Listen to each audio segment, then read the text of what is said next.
കണ്ടില്ല ഗൈസ് അടിച്ചത്.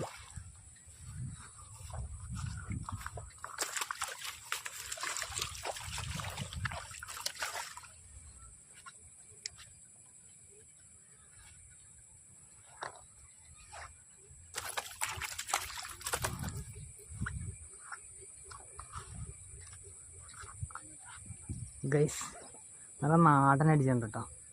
Heavy size എന്ന് പറയാൻ പറ്റില്ല, എന്നാലും കുഴപ്പമില്ല സൈസ് ഉണ്ടോ. കാണിച്ചു തരാവേ ഗ്രിപ്പറൊന്നും എടുത്തേ.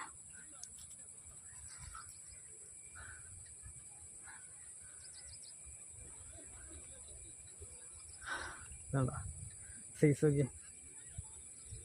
ടെക്സോഡ സ്പൈറോ എന്ന് പറഞ്ഞാൽ ഹാൻഡ് മെയ്ഡ് ഫ്രോഗിലാണ്ട് അടിച്ചാണോ. സ്പൈറോ ഇരിക്കണം നോക്കി. അല്ല സ്പൈറോ ഇരിക്കണുണ്ടോ, കുഴപ്പമില്ല, നല്ല സാധനം.